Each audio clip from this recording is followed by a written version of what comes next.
In this video, I'm gonna show you the perfect itinerary for 3 to 6 days in London, what to do in this gigantic and incredible city with lots of great things you see during 3, 4, 5 or 6 days of travel. What are the must-see sites, which ones can be skipped, which ones are the must-sees that are places close to London that are worth taking a trip to, what are the things you can't miss, and itinerary with all the tips optimized by region with everything you need to put together your complete trip to London and anywhere in Europe, guys. So don't forget to give us a like, subscribe to the channel because that's very important, and buckle up.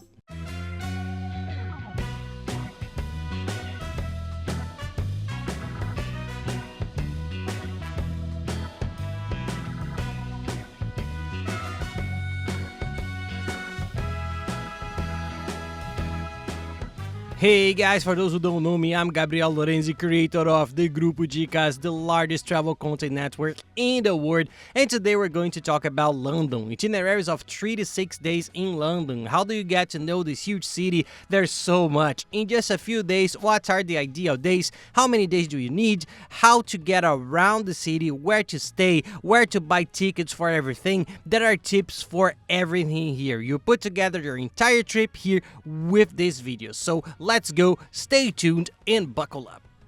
So let's start our itinerary in London. Guys, first of all, London is big. There are several regions, so we really optimize each day in a specific region so that you can concentrate on the sites in that area and not waste too much time getting around. London is always a bit cloudy. It's not a place where you see a lot of sun, but it's one of the city's charms. So rest assured that we'll give you all the tips adapted to the climate for all the strategies when you're there. So don't worry about it. The first day, you already know many of the main tourist attractions. They're very close, it's really nice. There's the Westminster area, which is one of the neighborhoods with the most tourist attractions. It's the place we recommend you to stay, right? The hotel we stayed in last time was very nice. I'll show you here. We did practically all of these first things. The first few days here were all on foot, no need to take a bus or Uber, nothing super close. So I'll give you all the details right here, so let's go. Guys, you start in the Westminster area, you go straight to Buckingham Palace, which is the palace you're used to seeing everywhere. It's the palace where the Queen's family, the royal family, the changing of the guard takes place. It's a very iconic place. There's a touring side, right? And depending on the day, but I think there are other cooler tours. I don't think it's a must-see tour, right? There are others very nice you can take, but you have to go in front of the palace to take some pictures. There is St. James Park, which is a beautiful garden that's an extension of Buckingham Palace, and you can sit there and take some photos. It's a really nice place to visit. And nearby, there's another place that I think is incredible, Westminster Abbey. It's a church there, a gigantic cathedral full of detailed works, well worth a visit, but you do need a ticket. I'll show you here where to buy it too. But it's an incredible place, guys. You have to go in, you have to do the walking tour because it's one of the most iconic places I found, the most incredible of all the museums, churches, cathedrals in Europe. It was one of my favorites, guys. It's really amazing. And nearby, you see one of those very famous telephone boxes, those red London boxes. Stop to take a photo. There's usually a bit of a queue, but it's a tourist attraction in the city. Walking along there, you also arrive directly at the Big Ben, one of the world's main tourist attractions, the famous clock. The clock tower of London is also very cool, but it doesn't take up that much time, right? It's more about looking around, taking pictures, walking past it. Unfortunately, when we went there, it was under construction, but it's also a tourist attraction that you have to pass by and take some photos of. And you can also take the opportunity to visit the British Parliament, to get together that day, get ready, wake up early, go prepare to walk because you're going to see a lot. A day full of tourist attractions, people, there's a lot to do, so you have to be prepared. And then it will be probably the end of the afternoon, the end of the day, because you have already seen a lot of things there. It's kind of late afternoon, isn't it, at the end of the day, because you have already seen a lot. Our tip for you is to cross the Thames Bridge and go to the London Eye, which is London Ferry Wheel and one of the largest ferry wheel in the world. The cabin's giant, right? It's not a ferry wheel like a normal amusement park. It's a big cabin. You look around. There are all the areas. It's kind of interactive. You can see sides of the cities from the ferry wheel. You get a very beautiful panoramic view, it's very cool, and at dusk it's the most beautiful time. So if you can catch the end of the afternoon there, it's a great tip. And then you go down. There are some restaurants there for dinner. There are lots of nice restaurants for you to spend the rest of the evening, and then you can go back to the hotel to rest, guys, because all this journey will be really tiring and you need to rest.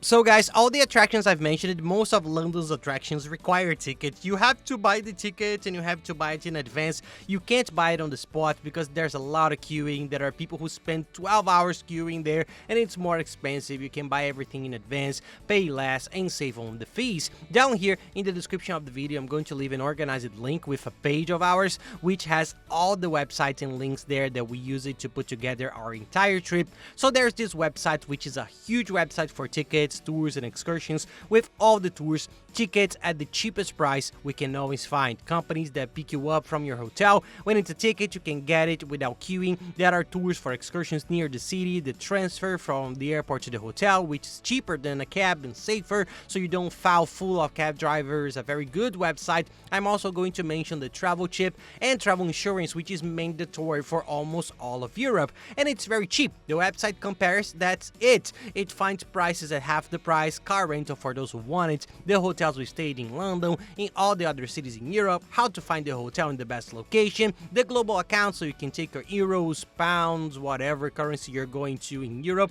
and save a lot in the exchange rate, which nowadays is a much more economical way than the traditional ways. Anyway, these links below have everything you need to plan your trip to Europe. Use the page, save it on your computer because it's already with the links, all of them automatically. There are already discount coupons applied and service codes so that you can get a special price and organize your trip in the best way possible. But compare, search, you see that there are very good websites that will indeed help with the cost of your trip.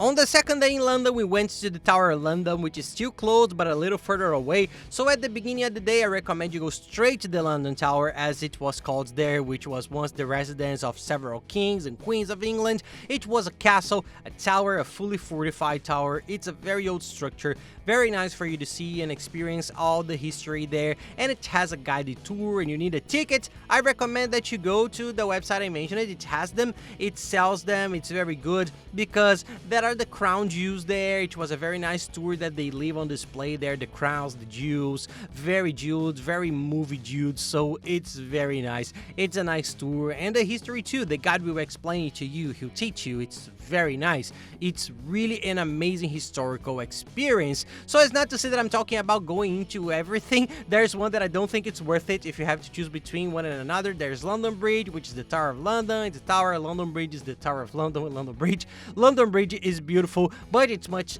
newer. It was built much later, so it doesn't have as much a history, and there's also a ticket for you to go in, see the museum. This one, I think if you have to choose, go to the Tower of London. The other one I mentioned, which is much cooler, but London Bridge you have to pass by, take a photo away from it, walk along the river in the street, and try to get a background where the tower is behind, not the tower, the bridge, because the bridge is very beautiful, very nice architecture, and the photos end up being very beautiful, but you don't need to buy a ticket for it. And for those who like modern art, we recommend the Tate Modern Museum, which is a very cool museum in London. It's close to the Tower of London, so if you want to stop off before going to the London Bridge, it's a great option.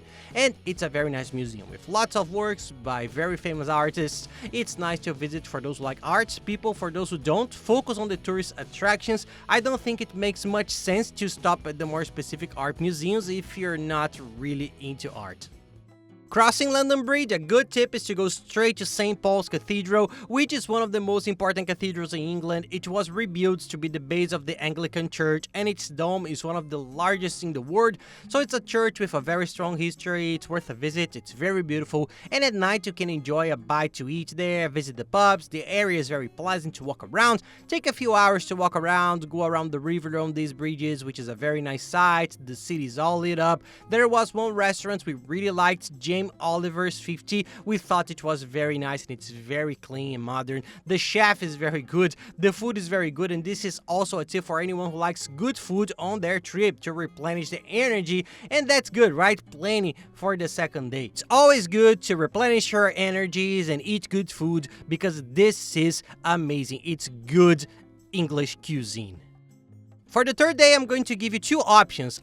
First I'm going to talk about a sightseeing tour of London and then about day trips, which I think are worth considering, but let's focus on London, which only has 3 days or 2, so let's go. Let's focus on the third day in London. A good itinerary is to go to the British Museum, which is free. It's huge and has a lot of cool stuff, and for those of you with children, there are some very nice museums to visit too, such as the Sherlock Holmes Museum with children's love. It's a great place to visit, and there's also Madame Tussauds, which is a wax museum with celebrities, singers, and artists in almost human form, and you can get tickets on the website I mentioned it. There's all of this. People go in, compare the prices, look at the photos so you can understand what the rides are like. Once you've chosen, you can put together your itinerary, guys, and also take the opportunity to visit the famous Harry Potter station at King's Cross train station. It's really cool, so this is a good day to visit more museums and themed attractions. Hyde Park too, if you have a bit of time left over, you've been to the museum, you haven't spent too long there, go to Hyde Park.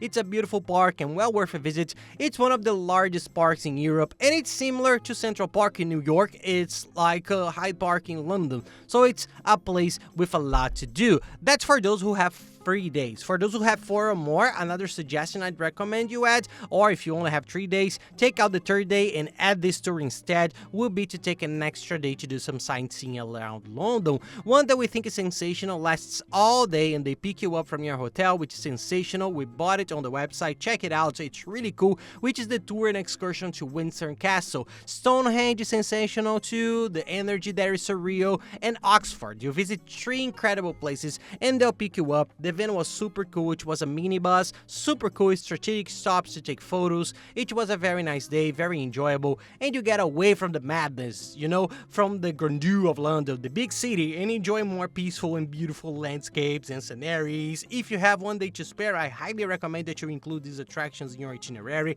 You can make it a 4th day of your itinerary or add it to the other days. If you have fewer days on your trip, you have to choose, so select the best. On the 5th day of your trip, we're going to do more historical things and visit more museums. On your 5th day, I think you should head to the Kensington area. It's a very cool area with lots of museums, such as the incredible Natural History Museum, just like the gigantic one in New York, from the movie Night at the Museum. It's almost as big and as cool as the one in London. There are those dinosaur fossils, the history of the animals is an incredible learning experience for those with children. Children go crazy for this museum, which is the most suitable for children in London, along with the Sherlock Holmes museums I mentioned earlier, which is also very cool. So it's a very cool, very large museum that will take up a good number of hours of your trip. You also need a ticket. Check the price here on the link, but it's really cool. I think it's worth a visit, okay? There are a few other museums in the same area which I think you should filter out so as not to change everything. See which ones interest you the most, which are